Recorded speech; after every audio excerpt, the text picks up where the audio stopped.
It's Marilyn Wilson here today, founder and managing partner of WAV Group, and I'm super excited to talk to you guys about a new program that we're launching that's rolling out right now, and it's called the WAV Group Customer Experience Index, and it really helps drive home the value of peer-to-peer perspective. You know, we're in a tough market, and we got to work together to help each other be successful. So that's one of the underlying tenets of this. But let me introduce my esteemed colleague that's going to be joining me today.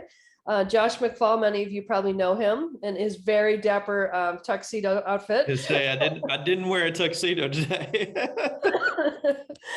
He's the CEO of the Huntsville Area Association of Realtors, as well as ValleyMLS, their MLS. Very, very progressive and super fun organization to work with, I have to say. So thanks so much for being here today, Josh. He's our very first Customer Experience Index graduate, so he's going to talk to us a little bit about it. So let's just jump in. Let me give you an overview of what the program is, and then I really want to get to having Josh talk about how he believes it's, helpful in his business or not. So for those of you that don't know WAV Group, we've been at the MLS world for a lot longer than I care to imagine, since I don't know, a long time, well over 20 years, actually. And one of the things that we pride ourselves on doing is really helping people understand how to make their organizations more customer centric and really help to create raving fans. It's super important, right? We also do strategic plans for many MLS organizations. So a lot of our expertise comes not only from working with many of you, but also we are the administrators for Greater Southern MLS in Louisiana. And we actually, believe it or not, helped launch what was at the time called Mid Florida, then became My Florida, and is now Stellar MLS. So we go way back with MLSs. I've worked with CMLS. I was on the board with RESO, and also many of the large broker networking organizations, because one of the things we like to do is bring the key skills and expertise of MLSs and brokers together, because we really do need to work on the same side and work together. So we've done a ton of work, and those that know me know I'm very passionate about making MLSs better and continue to improve them, and to frankly prove how great they already are. So we'll talk about that in a minute as well. So let's go to the next slide. So there's really several motivators of what excited us to build this program, not the least of which is we are under siege. The entire industry, whether it be from the federal government, from different business models, let's click to the next slide and we'll just talk about the reality of the market we live in. There is a lot of people, lots of big money out there interested in real estate. In fact, just in Q3, there was $4.5 billion invested. Many of them, I would harbor to guess, almost most of them don't really understand MLSs, don't understand how hard it is to run an MLS, don't understand what it takes to curate the kind of quality data that all of you guys curate.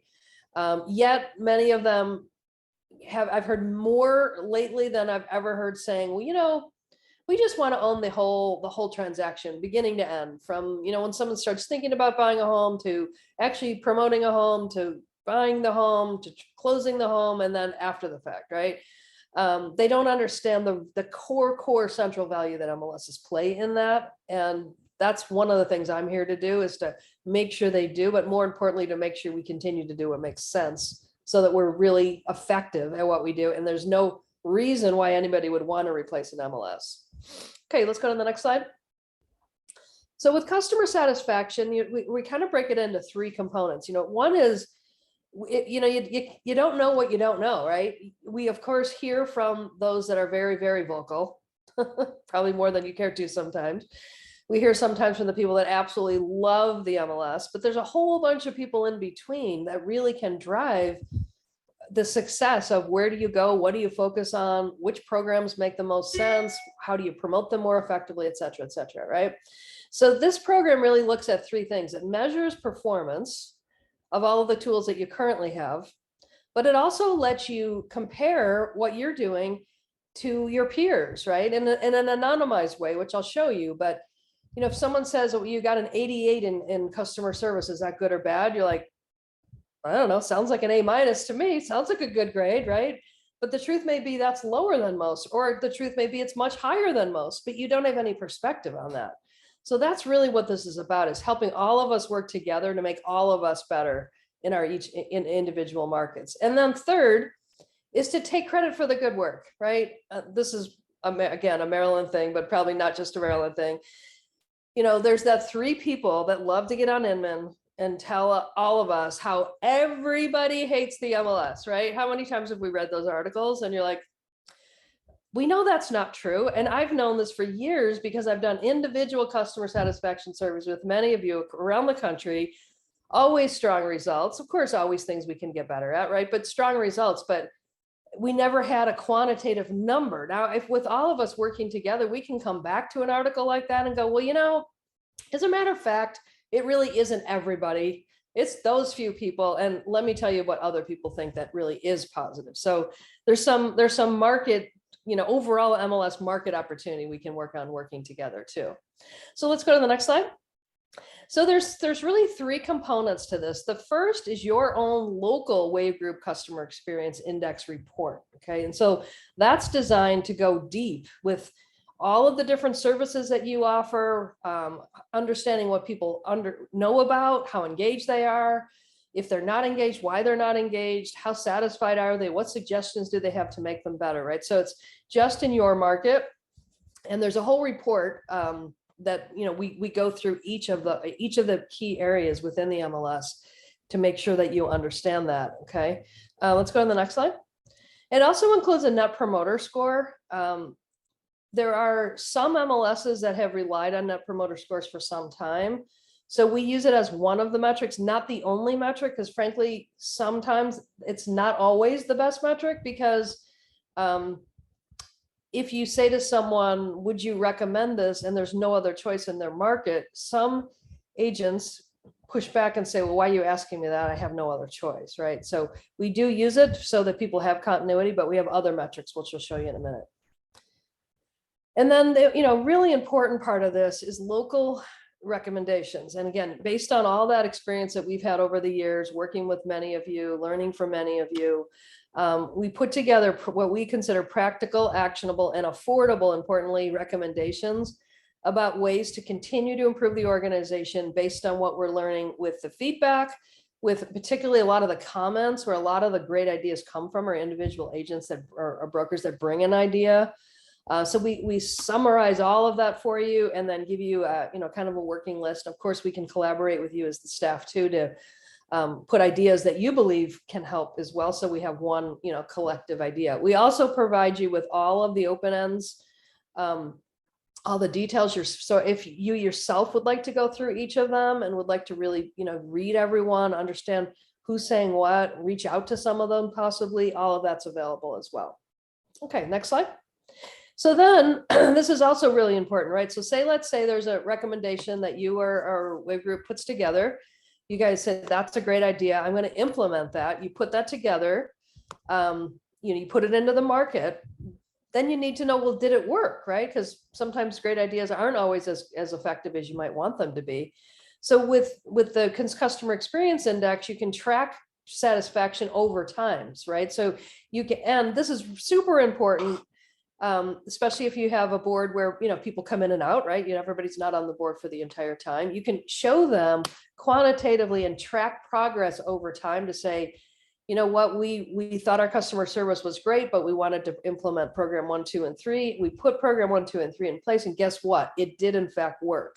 It really did move the needle, or vice versa, right? There's some things we did, maybe we need to continue to go deeper, but it gives you longer term perspective. So when a board president comes in, they can say, oh, this is where we were. They can work as part, you can work as part of your strategic planning process to say, let's see if we can move those satisfaction numbers up even further. So it gives you a great benchmark to use year after year after year and give yourself some continuity of evaluation.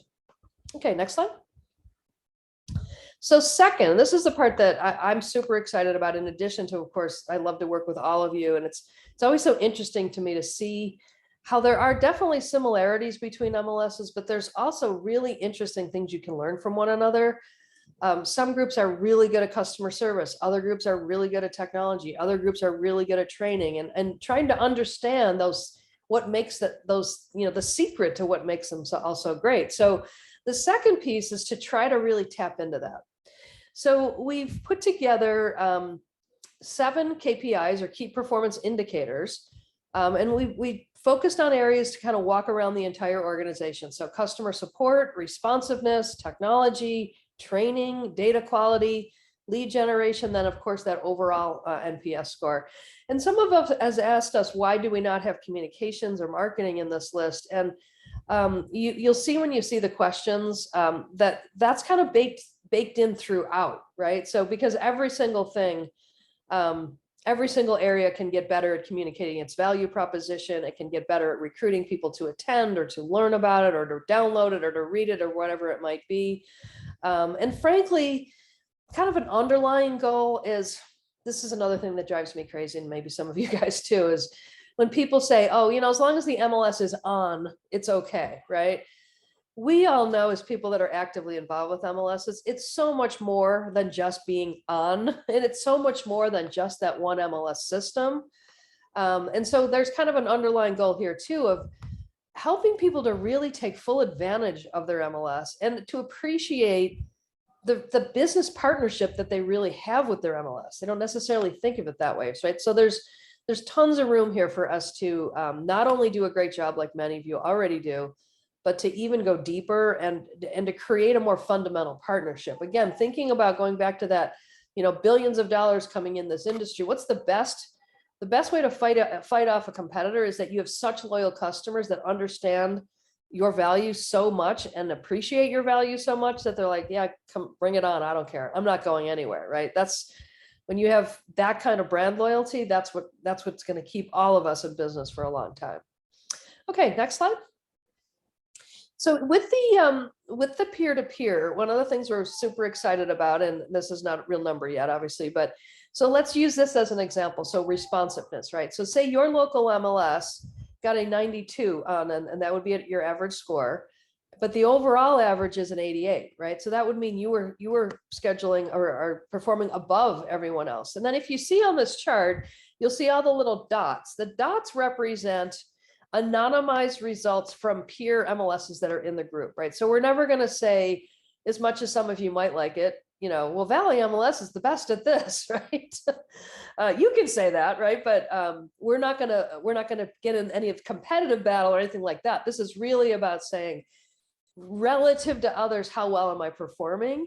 And then again, to identify ways to always continually improve. So as this list gets bigger and bigger, right now we've got 12 MLSs participating. Our goal for this year is to get to 30, so that we'd have a really good cross section. And we already do have a good cross section of the size MLSs, the geographies, the ownership structures, and things like that. So it would really help you be able to, understand more about where you really killing it and where are there areas that you're, with everyone else, and then you can go beyond that.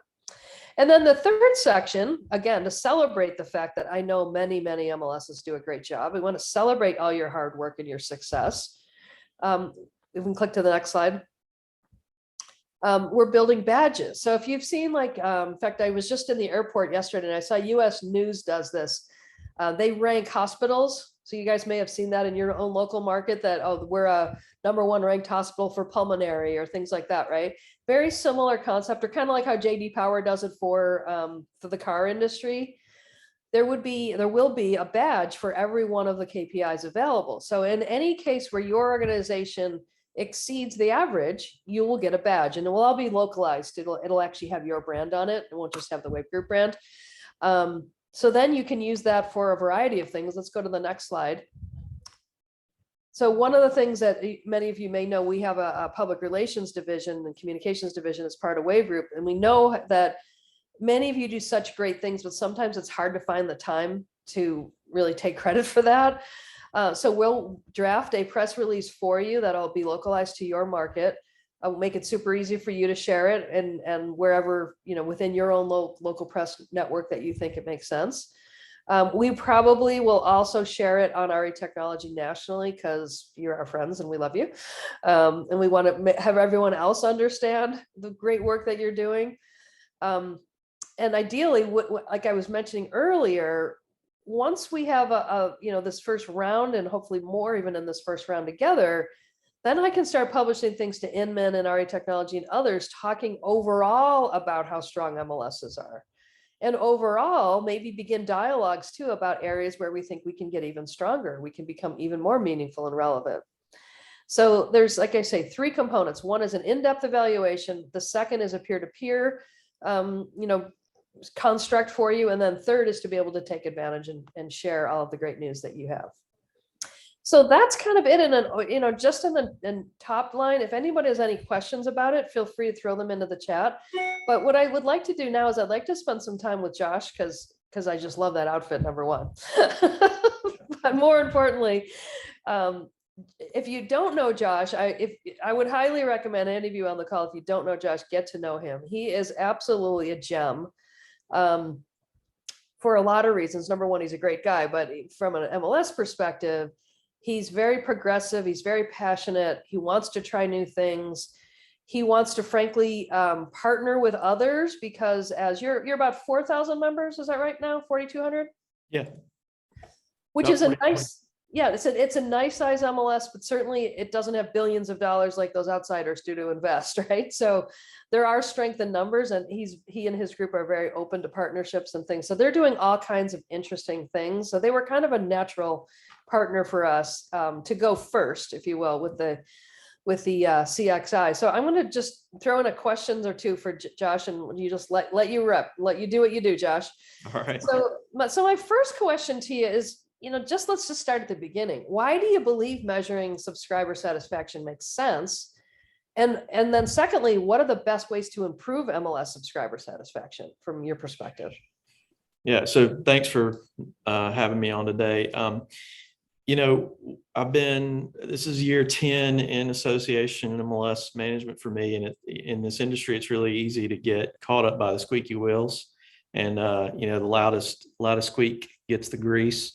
And so for us, the surveys and the customer experience index is a great litmus test to see if those squeaky wheels are actually squeaky for everybody, or is it just the loud minority.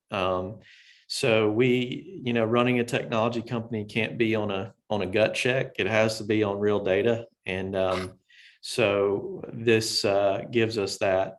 We've been, testing ourselves on our own for years until we, hooked up with you guys several years ago to start doing our own surveys. And then now to be able to compare for us gives our leadership and our staff the ability to be able to see our improvement points. It's really easy in a survey to either get you're doing this terrible or you're doing great and everything's peachy keen, and maybe it's not so well. So we want to make sure that we're using that data to actually do something with it. So we did it from a perspective of let's do the survey and get this data first before we build our business plan. And so it kind of all drove together. So we were kind of working through that at the same time. And now the survey data is directly reinforcing the work we're doing in our business plan to hopefully continue to improve the subscriber satisfaction on there. So listening to what is being said by the majority, and even some minorities, bring good ideas. So they're worth, they're worth pursuing. When you get those open-ended comments, some folks who may not have a voice at a committee table or at the board or in leadership bring really good ideas through this as well. So what we found is we've been digging through, all the data as far as best ways to improve, actually putting the data to use for us. So, we're baking it into our weekly stand-ups with the MLS and tech teams. The committees all have this information to use as they're making decisions, so that they're making it from perspective of here's what members actually said. And then how does this fit into our business plan? So our hope is that we're going to continue to just use it to get better, because we know we can always, continually improve what we're doing. Even though our folks, seem to like the direction we're headed in, it's good to get that reinforcement and also get those new ideas for us.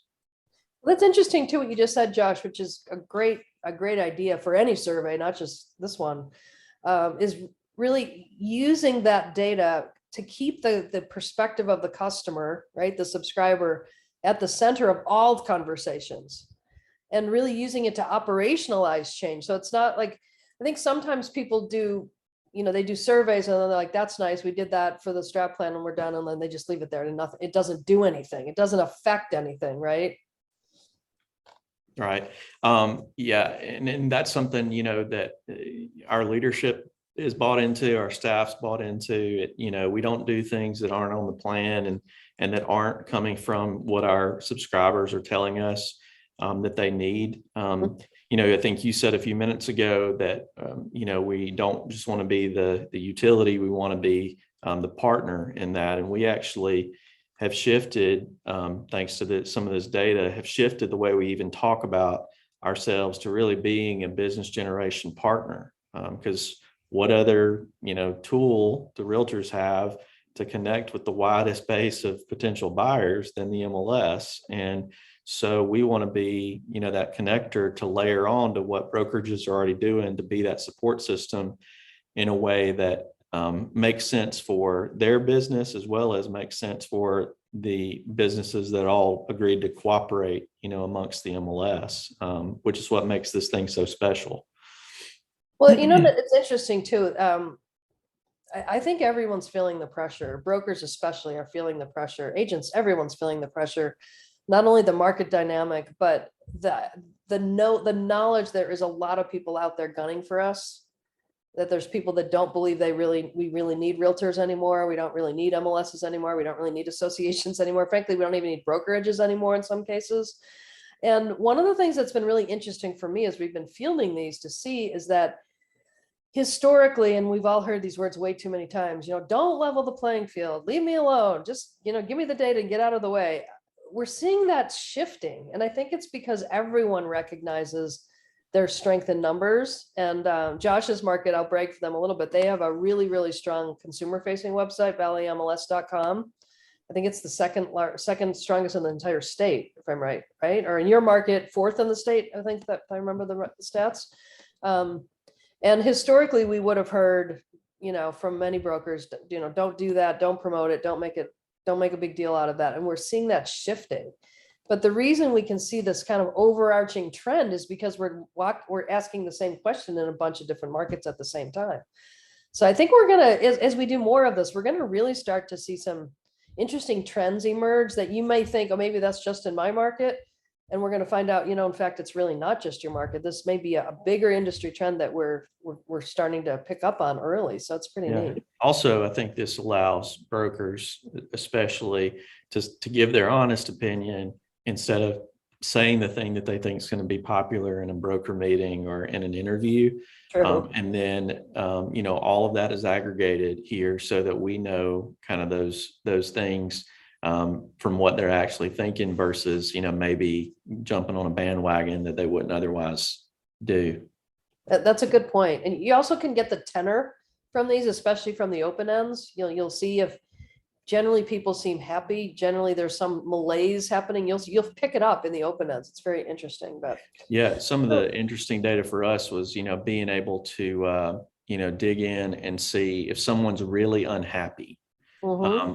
Let's compare, how did they rate everything? Are they unhappy with everything? Are they just unhappy with one thing? And if it's one thing, is it a lack of training on that? Or is it, a true use case that we need to go and, help them fix something, or, whatever it is, that it gives us a good roadmap to say, okay, are they just angry for anger's sake? Or, do we have an issue that we need to potentially fix? And they're speaking for a large group. Right, exactly. So, you mentioned earlier that you've fielded surveys for several years. We've kind of used the same questions, I know, with you guys for at least the past 2 years, and I think we picked some up from earlier years. What have you learned by fielding some of the same questions over again, year after year? So again, I mean, metrics are something that I think we have to live by as, just like any other company that's out there, to see, engage what's the need, and, how are people using it and why do they need it, et cetera. But for us, what we've been able to see is either, the things that have big growth, say in adoption or satisfaction or usage, and then those that maybe dip, are they satisfied with it? Those people that actually use it, which means that we need to do a better job of, making sure they understand what it is and how to use it, so that more folks, will take advantage of the tools that we have. Or is it truly I used it and it just didn't work for me? And that's, a lot of folks. So we might need to take that back to the board and, have a conversation about, do we have this right piece in the tech stack? I'm talking specifically about our products now, because that's one of the things that we really look at as we measure year over year, satisfaction, usage, training, all those kind of things as we dig in. And then also on our customer service and support side, it's really good to get the reinforcement for our staff team, because MLS staff answers a lot of emails and a lot of phone calls every single day. And without the metric of being able to say year over year consistently improved in these areas, or, here's what folks said in the open ends, it gives us a real opportunity to celebrate those people who are answering the phone hour after hour, minute after minute, every day, and give them the credit that they deserve, instead of just an overall, oh, the customer service is great. You can really kind of dig in and tell people, let's celebrate because, and then fill in the blank of, here's some exact examples that members would share. That's awesome. KB asked the question, how often are the surveys given to the membership in this program? This is a once a year program, KB. So it's an annual program right now. Who knows, it over time, maybe we would do it more often than that, but right now it's an annual program. Okay, so I think you kind of just answered this a little bit. Maybe if there's anything you want to add to it. How has customer satisfaction research helped you identify ways to improve member satisfaction? Yeah, again, reading the open ends has been huge. I mean, obviously seeing the overall data, but really digging in and reading those comments, seeing the themes that emerge from that. They may not be, saying the exact same word, but they're talking about the same thing. Again, it drove our business planning and the way we're going to execute some of those plans as well, based on that data. And also even some of our operations pieces, we're always looking to figure out, as everybody, how can we be more efficient, in what we're doing and the services that we're offering from a human capital perspective. So that helps us to, be able to take that and then directly tie it in to what members are asking for. And you mentioned this a little bit earlier, but maybe just touch base on it quickly. How did this customer experience index program tie into your strategic planning process overall? So we have 5 areas that we had identified were our big areas that we wanted to work on the business side. And so the things that we tested in the consumer experience index with you guys then directly gave us that feedback after we had already established those 5 areas and kind of, here's where we want to go. Now let's test against it, so that we can kind of see, before we really dig in and start putting resources, time, staff, effort, money into these things, are we doing this in the right direction? We know the leadership says that it's the right direction. We know the board says it. Let's test it with the members, and then we can kick off and actually run and justify spending resources on it. That makes sense. Sure. Yeah. So it's a grid opener to be sure that when you're talking about in the strategic plan, it's about things that matter to your customer base, for sure. So the customer experience index, as you know, includes the ability to compare your performance on those 7 key performance indicators to peer MLSs around the country. So how do you think this whole concept of a peer-to-peer, insight, how's that going to help you better manage your organization? Again, I think it goes back to, constantly making sure that you're not just, doing what's right by your local members, but also keeping up with what's going on, in the industry as a whole. And I think, if we're doing well and what we're thinking, is a good metric, like you said, is an A-, top notch, or, is that bottom of the barrel? And then, Right. we can then kind of gauge how we need to spend time and effort and energy and money on, improvement in those areas. And also in the areas that are, we're doing, great, like at national or above that national standard, is Mhm. also continuation of, if it ain't broke, don't fix it, kind of thing. Right. And so making sure we may not even realize that it's, a really big portion of somebody's satisfaction level is something, until we're able to kind of gauge that against our peers and say, oh, this must be really good for our members, because it's tracking way ahead of what the national, or right on track, or maybe way under. We need to make some changes to it. Well, one of the questions too that we ask is about the overall satisfaction on a variety of factors of the board leadership. How did your board respond when they got good grades, so that was good, but how did they respond when they saw those kind of questions? Yeah. Again, we use that to reinforce with the board on how they're leading.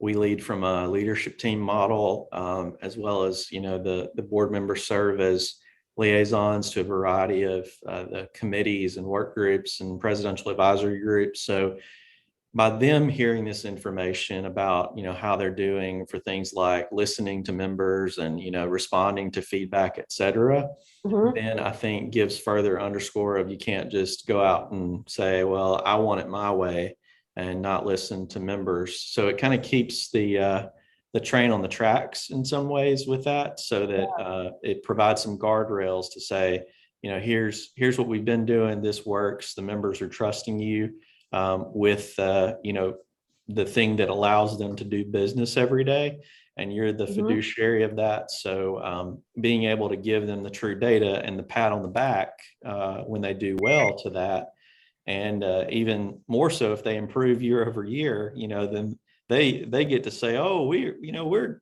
this great board, and look at what we did in comparison to the board last year, that kind of thing. It becomes a friendly little rivalry piece on that, so it keeps everybody working towards all the goals, but also continually helping the organization get better.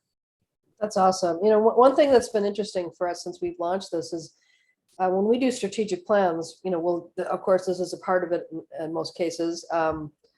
And we also do qualitative interviews, right? So we'll talk to brokers, we'll talk to top producers and things. And it's very interesting to see that the sort of qualitative tenor and strengths and weaknesses that we hear in the individual interviews comes through quantitatively here. So it's good to see that this really does get you to the issues that you're best at, and that you potentially have some room for growth on.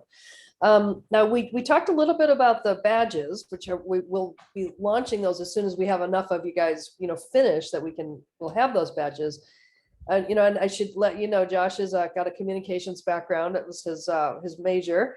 But how do you envision taking advantage of those and taking credit for the fact that you're going to have great scores on certain things? One of the things that we believe in is that, we're not trying to build something that we get to, hold up high and say, look at us, how great we are, kind of thing. We want it to be about something that the subscribers and the brokers can celebrate as well. So our team packages in a way to, again, back to building their business and being a business generation partner in this. So our plans are more around taking strategic goals and business goals tied to the things that we're excelling at, and letting members be proud of it, that they get to have ownership essentially in the MLS and what it's doing for their business, so that it doesn't just get seen as a utility that's there, and then someone goes online to rant about it when there's an issue or something like that, that they can Yeah. feel a pride in that. And that starts at the top. Our board chair, I think, is on this webinar today, and I wish you guys could talk to her sometime, because she leads from that place, that's been passed down leader after leader to say, let's do things that are good for the members, let's do good things for the brokers, and then it'll trickle down and it'll be good for us too. And Right. I think when you lead from a place like that versus trying to put the MLS on a pedestal, Exactly. then everybody's going to benefit and win in that scenario. versus just trying to blast out how great you are. The noise is too great. You're not going to overcome that noise. So it's much better to have that buy-in and how it's building their business. And then it in turn benefits your business as an MLS. That makes so much sense. I love that attitude of it's all about them, because at the end of the day, we're here to make agents and brokers successful. If we don't do that, then none of us should be around anymore. That's our job. So Exactly. I totally agree with that. Yeah, and I think that's part you were mentioning. Everybody kind of all eyes on real estate and from Washington to Wall Street right now, and so this gives us that a business tool to actually gauge like businesses on Wall Street and like Washington expects to then further our value as a multiple listing service and show that, so that hopefully we can push the eyes in another direction than they're currently pointed. That would be nice. They don't seem to like us very much in Washington, D.C. I'm not sure what we did to them, but we're not popular. That is for sure. I don't know. So, if someone's looking at this, or even there's some on here that have already engaged, which I'd love to see you guys here. What's your advice for them? How do they get the most out of this? And, why does it make sense, do you think, for them? I mean, I can only speak from us, is that we're doing it from a place of we've got a plan in place. Here's how we plan to execute it. This gives us the data of testing it against what the members are actually saying, so that as we get into the minutia of making decisions at the committee or PAG or work group level, or even at the boardroom table, that we're supporting it from a place of what our subscribers are actually telling us, and not making just a gut decision based on a few or a conversation that happened across a closing table. Instead, we're coming from a place of we've done the due diligence, the data supports that, and then you can be confident in the decisions that you're going to make, that we're moving in the direction that a majority of our subscribers are expecting us to be. So I would say using it in direct relationship to whatever your business goals are, whether you got a strategic plan or not, you've got business goals and what you want to accomplish. And so matching this against that then, allows you to not just say, I've got a great idea about something, or give someone a blank check to their own pet project, in a year on the board. Instead, it drives, okay, here are the things we should be talking about. And then from there, it keeps, we've all kind of been in those conversations where someone had, came to the board table with an agenda, unfortunately, but the plan and strategic business plan, and also the support of data like surveys and like this experience index, kind of keeps, again, I used it before, keeps the train on the track, so that we're not playing in sandboxes that aren't necessarily in our best interest or in the interest of a majority of our subscribers. Yeah, it's a great point, because there can be very dominant voices sometimes that come to the table, whether they're on the board or not. This lets you have a much more balanced point of view and a balanced look at what people really want. Because sometimes when you're sitting on the board of directors, you get that one person that just won't let it go, and it seems like that's what everybody's asking for, when the truth is that's really not. And this helps you really understand that. So, well, thank you, Josh. Anything else you'd like to add? That was awesome. No, appreciate you guys setting this up, and I'm excited to see the comparison once once we actually get to see the others roll in and see how we did against our peers. So KB asked a reality question. She said, how do you get members to follow through and actually take the survey? We bribed them, KB. Yeah. we gave away a couple of free annual subscriptions, and so our team blasted that out and asked brokerages to share it in their network. So that's kind of our method, was to bribe. It seemed to work. You got some great results, and that's an important thing to think about too, is to engage brokers in helping you encourage their agents to take it, because once you do that, then you get a much broader, their brokerage gets a better representation, of course. Yeah, we know that if the broker's not bought in, then the agents aren't going to buy in either. So getting them involved in it is so important. For sure. Okay, I think we're at the end. If you want to go to the next slide, Michael. So yeah, we'd love to have all of you guys join us on this. Like I say, it's a very much an individual market effort, but there's an industry component to it too that I think will really help all of us get more perspective, but also identify where we're really good and where we maybe as an industry we need to go, right? So this could give us lots of collective aggregated information and insight that we can't get in any one individual market. So we'd love to have all of you join us. If you need more questions about it, if you want any, want to answer anything, just email me at marilyn@wavegroup.com, or you can call me at 805-748-9118. And I'll be happy to tell you more about it. And if you have any other questions, feel free to reach out, but we'd love to have you all. We're like I said, we'd like to get at least 30 this year. So we're about halfway there. And it'd be great to have you, because then we can have a really good cross section of sizes, governance models, regions, et cetera, et cetera. So, well, thanks everybody. We appreciate your time today. And again, if you need anything, just reach out, marilyn@wavegroup.com. Have a great day. Thank you again, Josh. You were awesome as usual. Thank you. I'll wear my tuxedo next time. Okay, good.